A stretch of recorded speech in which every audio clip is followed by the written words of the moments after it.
Wikileaks outs 6 Republicans bribed by Clinton to destroy Trump. This is massive. Wikileaks has revealed what we've all been saying for some time now. The GOP is full of traitors and Clinton cronies, and they've been working day and night to ruin President Trump. Paul Ryan, Carly Fiorina, John Kasich, Lindsey Graham, and John McCain were all named in the latest WikiLeaks release, and apparently were in the tank to not only ensure Trump lost the election, but to undermine him if he won, and that's exactly what they're doing. This is a clear-cut case of treason and should be treated as such. These traitors should be immediately rounded up and removed from office. The sheer audacity and treacherous nature of these wretched people is almost unfathomable. From your Newswire, in an email from John Podesta to Uma Abedin, the pair discussed diverting Clinton campaign funds to various Republicans who were secretly on the Clinton payroll, ConservativeDailyPost.com reports. The email sent in July of this year describes how funds were being diverted from Clinton's campaign to the super PACs of Jeb Bush, Carly Fiorina, and John Kasich. According to the email, JB, CF, and JK PACs will be noticeably silent for the rest of the campaign. Each will receive a significant allowance from advertising budget. Hillary Rodham Clinton is the loop and has talked to all 3 personally, eyes only.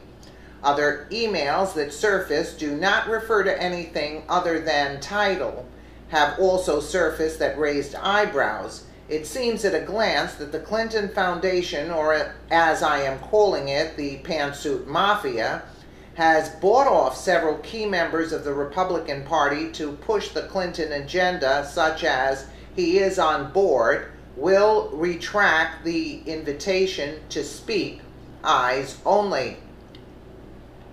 This email was dated days before Speaker of the House Paul Ryan withdrew the invitation to Donald Trump to speak at an event in Wisconsin. Even though we do not have the smoking gun to say it was him, no other logical conclusion can be assumed. Other emails hint at the money being moved to Republican elected officials in the House and Senate. For instance, FEC reports shows that 2 large donations from PACs and private sources in early October went to John McCain right after he attacked Trump publicly, criticized Trump. That happened shortly after a slew of emails concerning moving money to support one candidate and move support from another. Shortly thereafter, his challenge in this tight race, Kirkpatrick, lost several key donors and money, and support lessened from the DNC and the DSCC in the last few weeks of the race.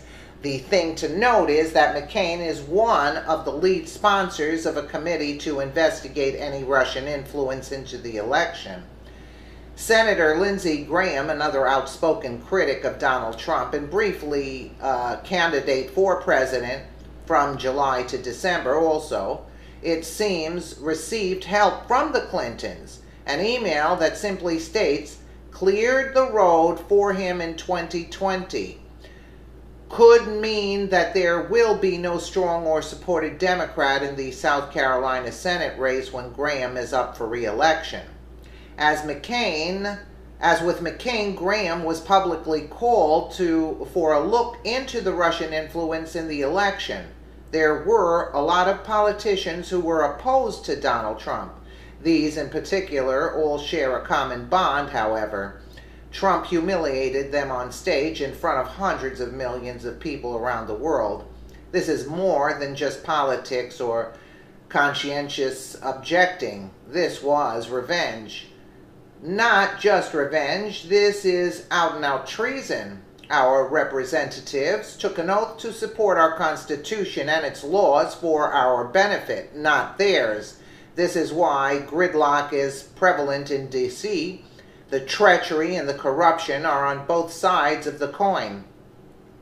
Unfortunately, there is no way of knowing who the true Republicans are and who are the ones that are fronts for the Clinton machine, the pantsuit mafia.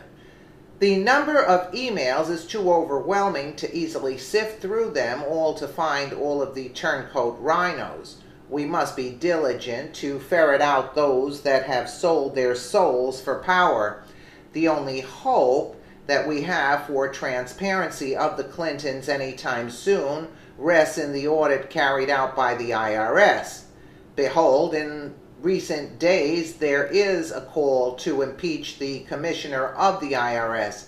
Interesting times we live in, to be sure. Only time and work on our part will push this audit forward. Even though Hillary lost the presidency, she is still a power behind the scenes with these revelations. With her Democratic allies in Pelosi and Schumer and her Republican lackeys in the form of Ryan and other Republicans, she will set the agenda and pull the strings. We the people will have no idea who is on our side and who is not. For the Clintons, it will mean that even though the American people are supporting Trump and making America great again, they will set the agenda. We will be left scratching our heads and wondering how the GOP and Trump cannot accomplish anything. Clinton will be in control without having to ever show her hand or be responsible to the people. The Soros-Clinton team will have killed the republic, and we will never know until it's too late. Well, they should start